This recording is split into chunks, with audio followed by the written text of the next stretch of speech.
근데 저기 요즘 우리가 만드는 이런저런 컨텐츠가 이거보다 다 잘 나가고 있다. 어떡하지? 더 분발해?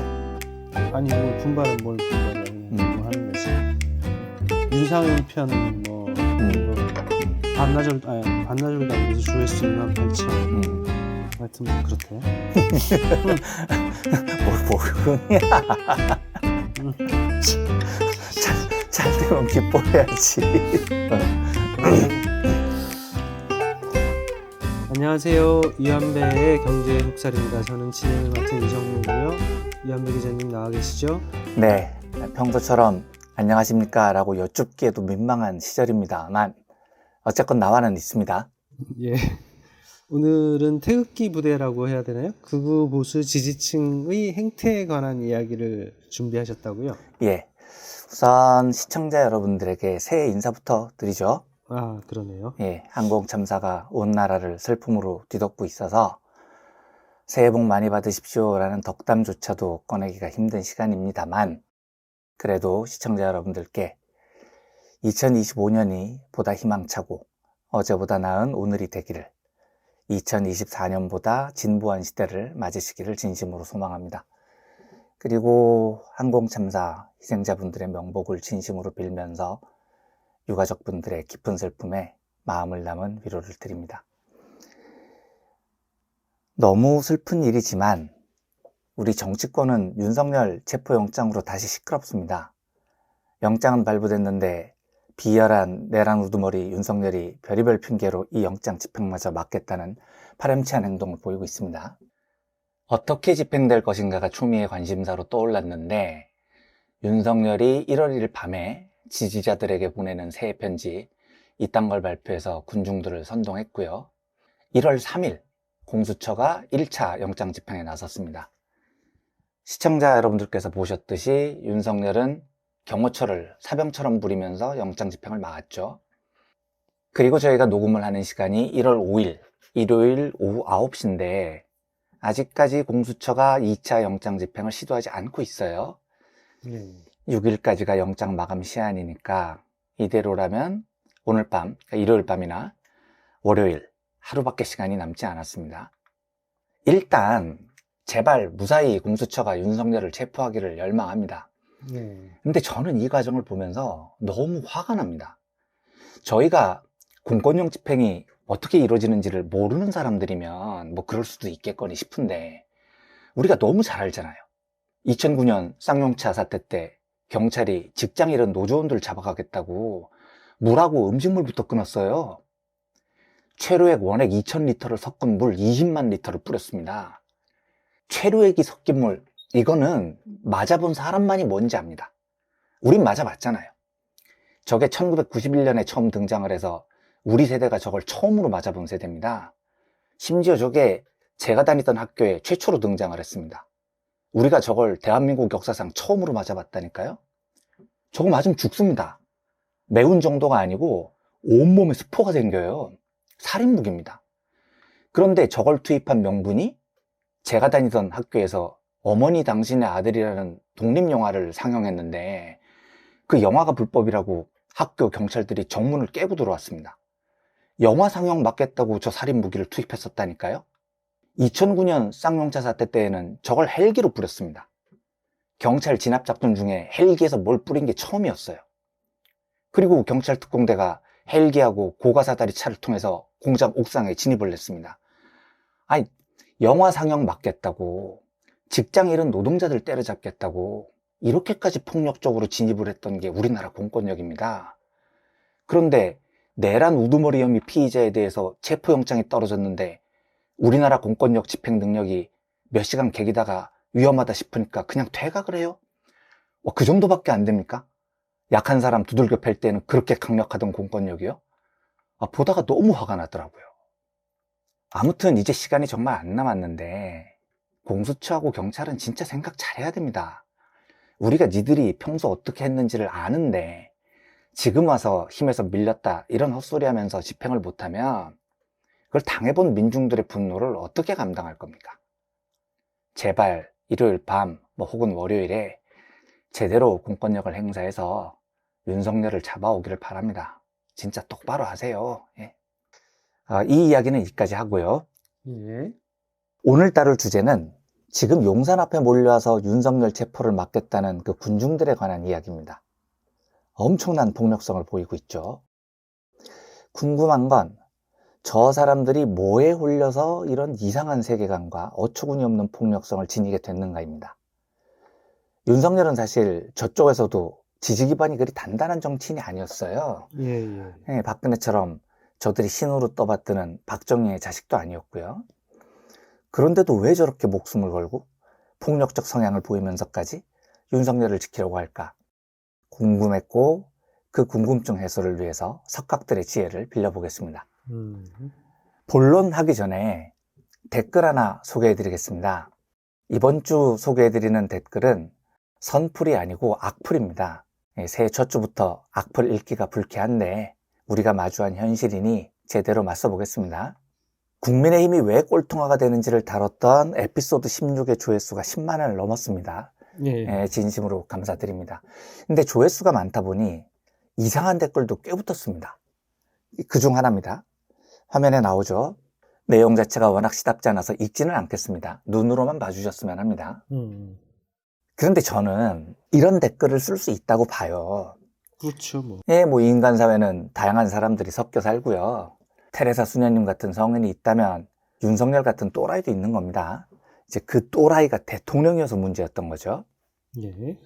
그리고 저는 저런 또라이들에게도 발언권을 줘야 한다고 생각합니다. 시부릴 권리는 누구에게나 있어요.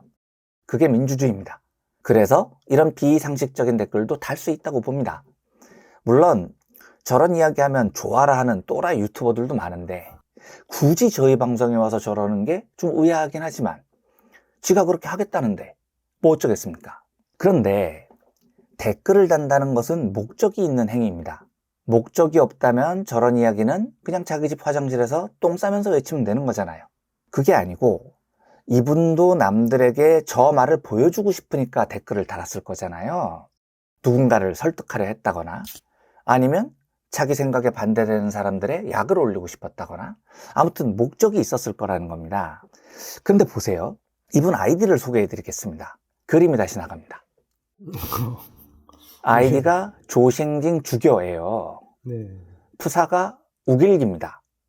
조생징 주교님, 네 모기에 붙은 게 눈, 코, 입 수납장이 아니잖아요. 달릴 때 중심 잡으라고 매달려 있는 게 아닙니다. 그게 뇌라고 부르는 건데 뇌를 이용해서 생각이라는 걸 좀 해보세요. 이재명 민주당 대표 욕을 막 하는데 아이디가 조생징 주교면 사람들이 네 말에 설득이 되겠어요? 아니면 너를 그냥 미친놈이라고 보겠어요? 아니 저는 네가 극우일 수 있다고 본다니까요. 네가 그렇게 살겠다는데 제가 뭐라고 하겠어요. 그런데 사람들 앞에서 극우스러운 주장을 막 하는데 아이디가 조생징 주교예요. 그러면 혹시 극우가 그런 너를 좋아하던가요? 가스통들이 모여서 그래 조생징은 다 죽여야 돼 뭐 막 이러나 보죠. 그런데 니들은 조생징이 아니고 니혼징이세요? 니들도 조생징이에요. 그러니까 일단 가스통들은 니들끼리 서로 죽이고 시작하세요. 새해 첫 방송인데 뭐 저런 정신 나간 애들 댓글까지 소개하느냐고 하실 수 있는데 이유가 있습니다. 예. 오늘 주제와 매우 밀접한 관련이 있기 때문입니다. 오늘 이야기 시작하겠습니다.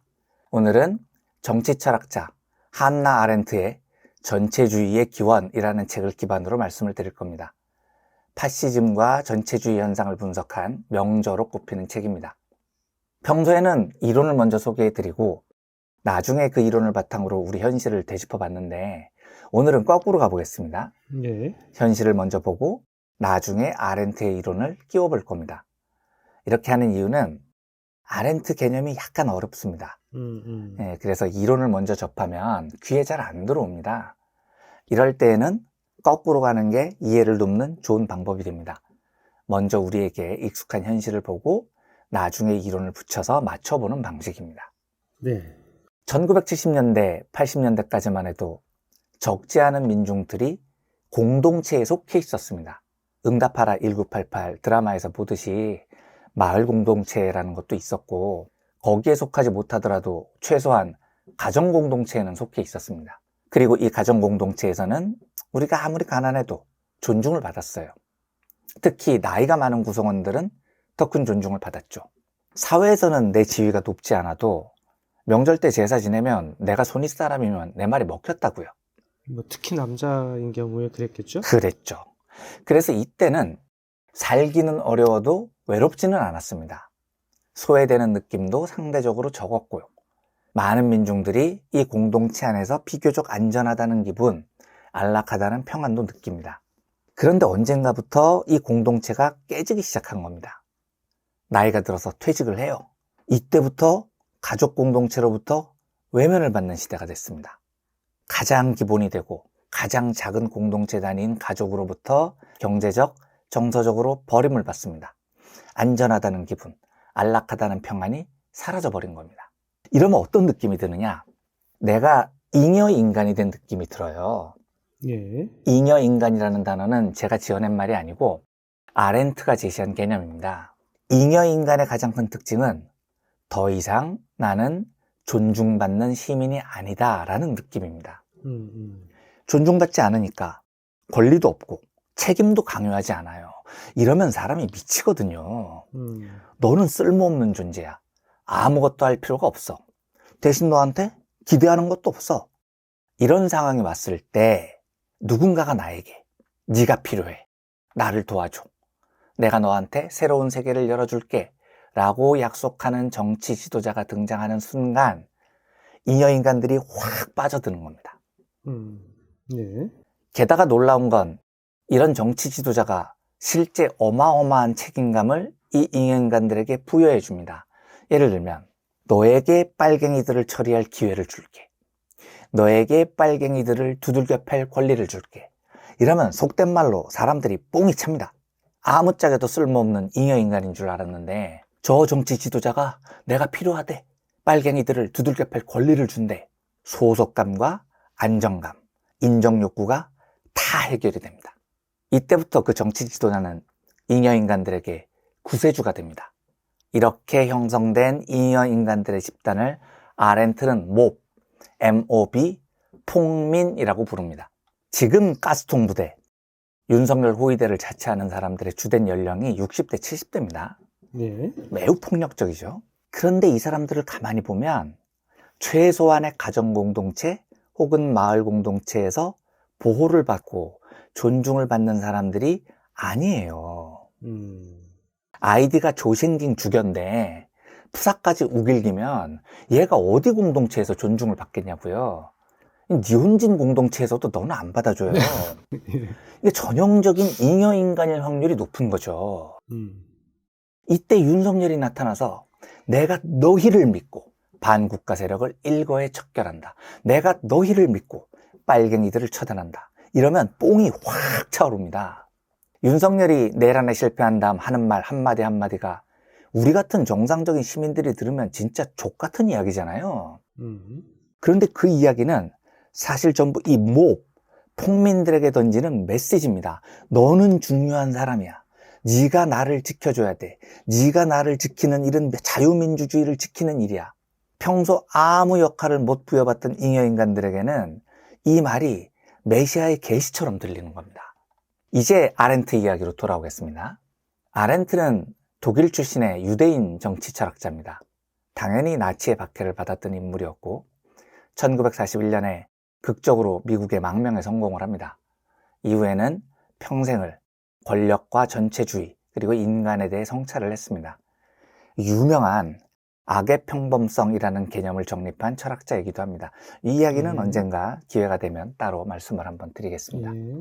아렌트가 2차 세계대전이 끝난 1951년에 전체주의의 기원이라는 책을 씁니다. 네. 이 책에서 아렌트가 겨냥한 대표적 전체주의가 나치즘과 스탈린주의였습니다.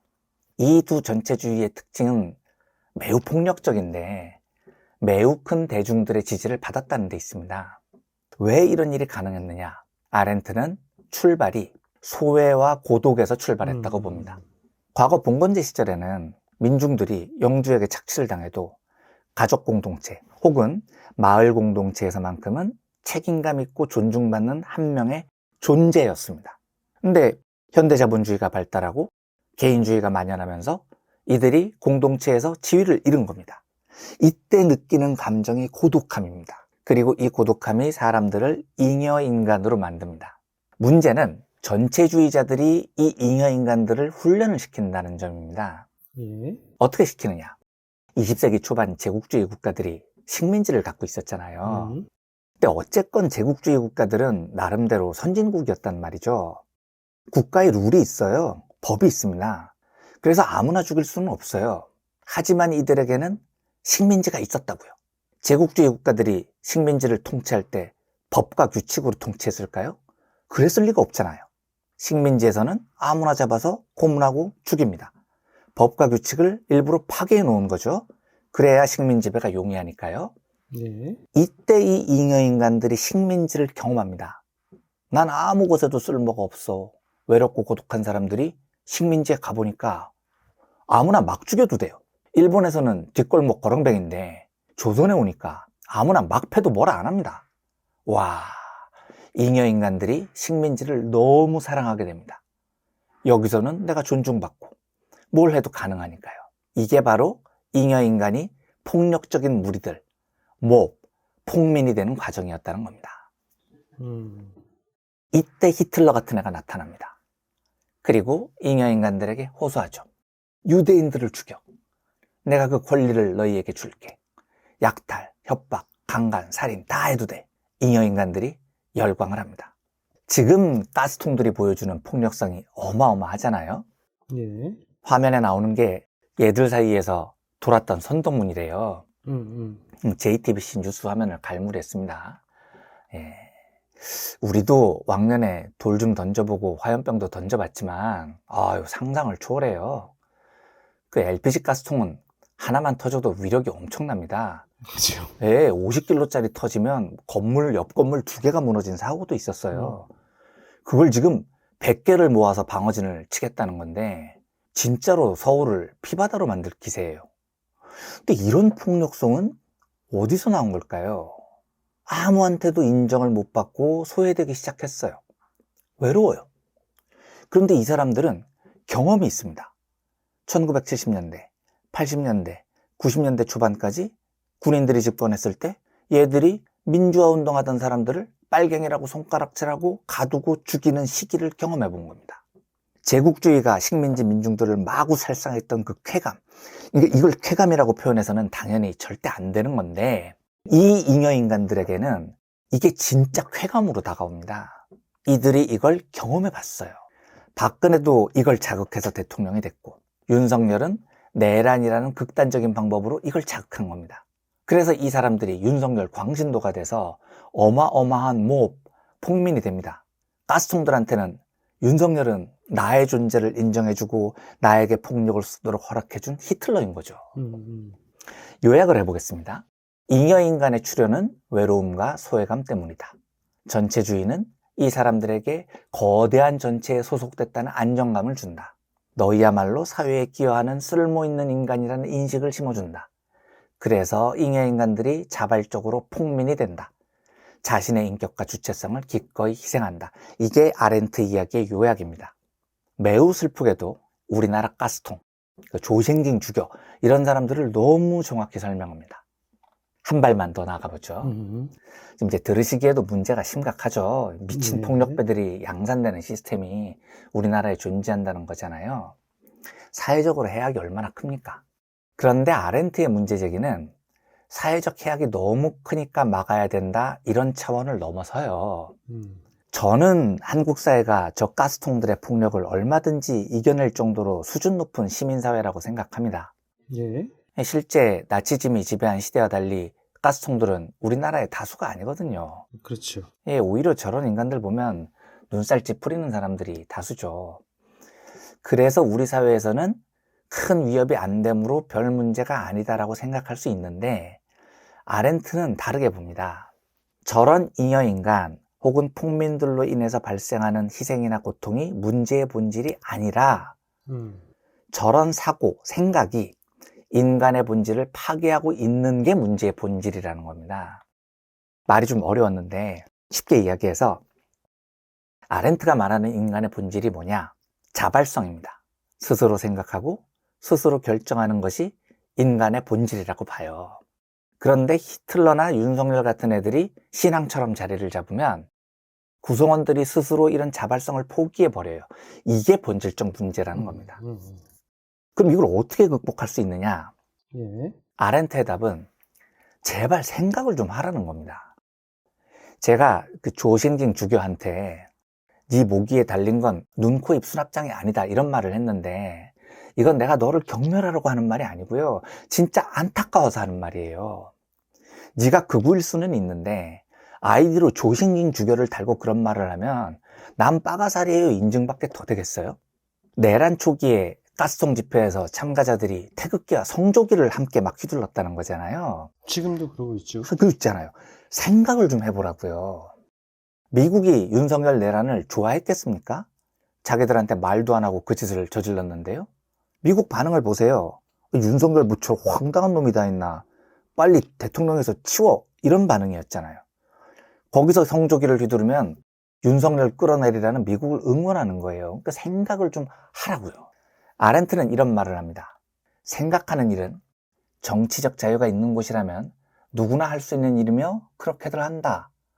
하지만 저명한 학자들이 보통 말하는 것과는 다르게 참으로 불행히도 생각하도록 하는 힘은 인간의 다른 능력에 비해 가장 약하다.